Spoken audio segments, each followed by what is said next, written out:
예수님이 언제 다시 오실지 정확하게 알 수 없어요. 하지만 그때가 매우 가까이 왔어요. 그래서 성경은 지금을 세상의 마지막 때라고 부른답니다.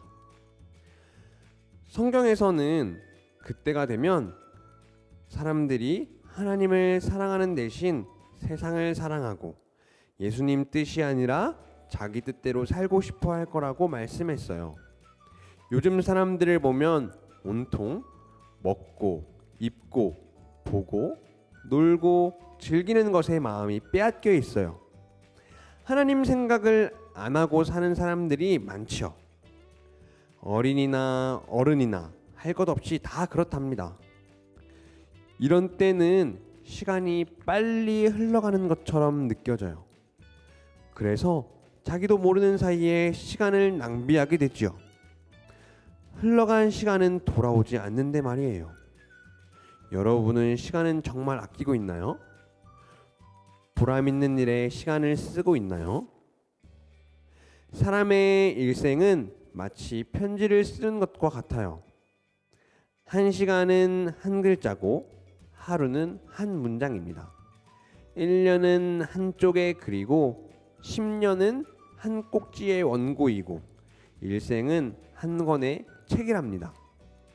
하나님께 쓰는 책만큼의 편지. 여러분은 오늘 그 편지를 어떻게 쓰고 있나요?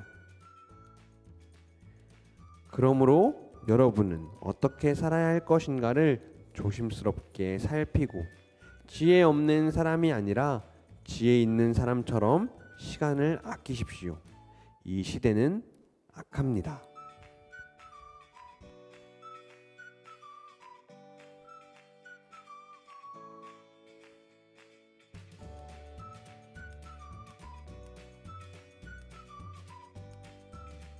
어? 전도사님 지금 뭐 하고 계신 거예요? 아, 전도사님. 네, 지금 제가 우리 초등부 친구 몇 명에게 좀 편지를 쓰고 있었어요. 아, 전도사님, 다시 보여요. 이렇게 정성스럽게 쓴 편지를 받으면 아이들이 참 기분이 좋을 것 같아요. 또 우리 초등부 친구들이 좋아할 것 생각하면 저도 또 기분이 좋아져서 이렇게 열심히 정성스럽게 들여서 편지를 쓰게 되는 것 같아요. 오늘 우리도 이렇게 개바시로 친구들과 함께 하게 되었는데 꼭 전도사님이 편지를 정성스럽게 쓰는 게 우리가 살아가는 거랑 비슷한 것 같아요. 한 글자 한 글자 쓰는 것은 꼭 우리 삶의 한 시간 같고 한 문장 쓰는 것은요 우리의 24시간 하루 같아요. 이게 쌓이면 쌓일수록 하나님께 정성스럽게 드려지는 우리의 삶의 편지가 되는 거겠죠? 오, 그러네요. 하나님께 드려지는 우리의 인생의 편지. 너무 좋은데요? 그래서 우리는 우리에게 주어진 시간을 아껴서 사용하는 사람들이 되어야 해요. 성경에 보면 이런 구절이 있어요. 그러므로 여러분은 어떻게 살아야 할 것인가를 조심스럽게 살피고 지혜 없는 사람이 아니라 지혜 있는 사람처럼 시간을 아끼십시오.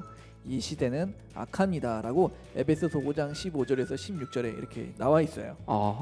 전도사님, 그럼 그 말씀은 이런 내용인 거죠? 그러니까 사람이 영원하게 살 수는 없으니까 언젠가는 사람은 다 죽게 되는데 그러니까 그 시간 동안에 주어진 시간 동안 그 시간을 아껴서 사용을 잘해라 이런 거죠. 맞아요. 시간을 아낀다는 것은 마치 이런 건 것 같아요. 우리가 돈을 아끼지 않고 먹고 싶은 것과 과자, 초콜릿, 사탕을 마음껏 사고 또 갖고 싶은 장난감을 마음껏 사버린다면 우리는 언젠가 남아있는 돈이 하나도 없어질 거예요. 곧 빈털터리가 되겠죠. 우리의 삶도 마찬가지라는 거예요. 시간을 아끼지 않으면 언젠가 이 시간이 텅텅 비어버린 시간의 빈털터리가 되고 말 거예요. 잘 이해가 되네요. 전도사님, 근데 저기에 보니까 평소에 없었던 그림이 걸려 있는데요? 그렇죠. 제가 저 그림을 얼마나 정말 좋길래 갖다 놨어요. 뭔가 기도를 하고 있는 모습처럼 보이는데 무슨 의미가 있는 거예요? 맞아요. 이 그림은 프랑스의 밀레라는 화가가 그린 그림이에요. 제목은 만종이라고 해요. 만종이요? 네. 만종이 무슨 뜻이에요? 이 만종이라는 뜻은요, 예배당에서 울리는 저녁 종소리를 뜻해요. 참고로 밀레는 하나님을 믿는 경건한 사람이었어요. 깊은 신앙심을 가지고 시골 사람들의 풍경과 생활들을 주로 그렸었는데요. 이 그림에 등장하는 사람은 이 부부였어요.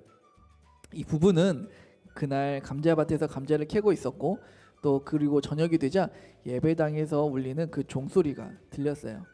그리고 그 부부는 얼른 일을 마치고 함께 기도를 하는 거죠.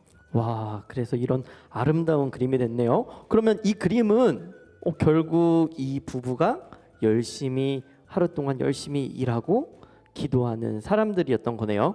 그러니까 예수님을 믿는 사람, 그리스도인은 열심히 일하고 기도하는 사람이라는 거가 되겠네요. 맞아요. 이 생각해 보면 하나님을 잘 믿는 사람들은 게으르지 않은 경우는 많아요. 예수님을 생각해 봐도 그렇지 않나요? 예수님은 한순간도 게으르셨던 적이 없는 것 같아요. 선한 일에 게으른 사람은 보통 옳지 않은 일에 부지런해요. 그렇군요. 그러면 하루 동안 열심히 일하고 부지런하게 보람찬 생활을 한 사람이 하나님 앞에서 더욱 깊은 기도를 할 수 있는 것 같아요. 하루를 게으르게 보낸 사람은요, 하나님께서 싫어하는 행동을 했으니까 아마 기도하는 것이 좀 어려울 것 같아요. 네. 그렇죠. 그리고 삶에 올바른 목표가 세워지지 않으면 이 시간을 낭비하게 돼요. 잘못된 목표를 갖게 되면 그 사람은 헛된 생활로 시간을 허비하게 되는 거예요. 마치 목표가 세워지지 않은 사람은 어디로 가야 될지 몰라 이것저것 기웃거리며 낭비하는 시간을 가지게 되는 거예요. 또 잘못된 목표를 갖게 되면 그 잘못된 방향으로 인해서 헛되게 시간들을 낭비하게 되는 거죠. 우리의 올바른 목표를 가지고 하나님 앞에 부지런하게 또 올바른 방향을 가지고 목표를 가지고 살아가는 친구들이 되었으면 좋겠어요. 그렇구나. 전도사님, 그러면 전도사님은 혹시요, 초등부 친구들 말고요, 혹시 사랑하는 사람에게 편지를 써본 적 있나요? 그렇죠. 네, 제가 열심히 많이 썼어요, 여러분. 사랑하는 부모님에게도 편지를 썼고요. 또 종이 하나를 고르는 것부터 신중하게 또 한자 한자 정성스럽게 썼어요. 내가 사랑하는 사람에게 편지를 쓰기 위해서는 물론 열심히 정성 들여서 편지를 쓰는 것도 중요하지만 그 좋은 편지지를 고르고 싶고 또 이쁜 편지지를 고르고 싶어 하는 것들이죠. 그러니까 오늘 하루는 우리가 하나님께 쓰는 편지예요. 어떠한 내용으로 살아가는지도 중요하지만 어떻게 하나님께 우리의 삶의 편지를 써서 드릴지가 가장 중요한 거죠. 여러분들 한번 여러분들의 삶을 어떻게 하나님께 편지를 써서 보내드리면 좋을지 댓글로 한번 써주시면 좋을 것 같아요. 맞아요. 그리고 생각해보면요, 예수님은 새벽부터 밤까지 엄청나게 많은 일을 하셨잖아요. 뭐 기도도 하시고 또 사람들도 가르치시고, 뭐 아픈 사람들이 오면은 또 고쳐주시고, 배고픈 사람들은 또 먹여주시고, 예수님께서 그렇게 열심히 사신 이유가 무엇이었을까요? 자, 우리 친구들이 생각해보고 그것도 댓글로 한번 남겨주시면 좋을 것 같아요.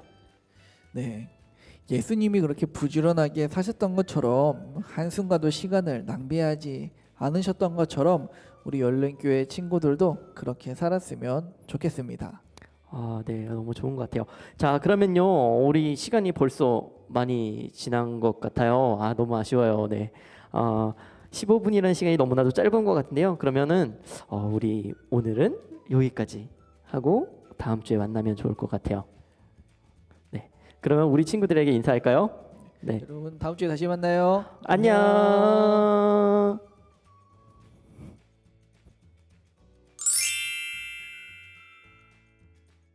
저는 제가 살면서 게으르지 않다고 생각했는데 7장을 읽으면서 게으른 줄 몰랐던 사람도 하나님 말씀을 깨달으면 자기가 얼마나 게을렀는지 알게 된다는 것을 알았습니다. 그래서 저는 하나님 말씀을 잘 깨달아 게으르지 않고 하나님이 원하시는 부지런한 사람이 되고 싶습니다. 저는 다시 게으름 6장을 읽고 나서 게으름은 경건 생활과 같이 갈 수 없다는 것을 알게 되었습니다. 또한 기도와 생활은 떼어놓을 수 없는 관계라는 것을 알게 되었습니다. 책을 읽고 나서 저의 경건 생활과 기도 생활을 돌아보니 제대로 되지 않고 있다는 것을 깨닫게 되었고, 제가 게으르게 살아가고 있었다는 점을 발견하게 되었습니다. 앞으로 저는 시간을 허비하지 않기 위해서 잠시 중단되었던 플래너를 다시 쓰기로 결심했습니다. 또한 아침에 큐티로 하루를 시작하고 자기 전 하나님께 기도하는 시간을 꼭 가지겠다고 결심했습니다. 매일 하나님이 기뻐하시는 삶을 살기 위해 노력하고 싶습니다.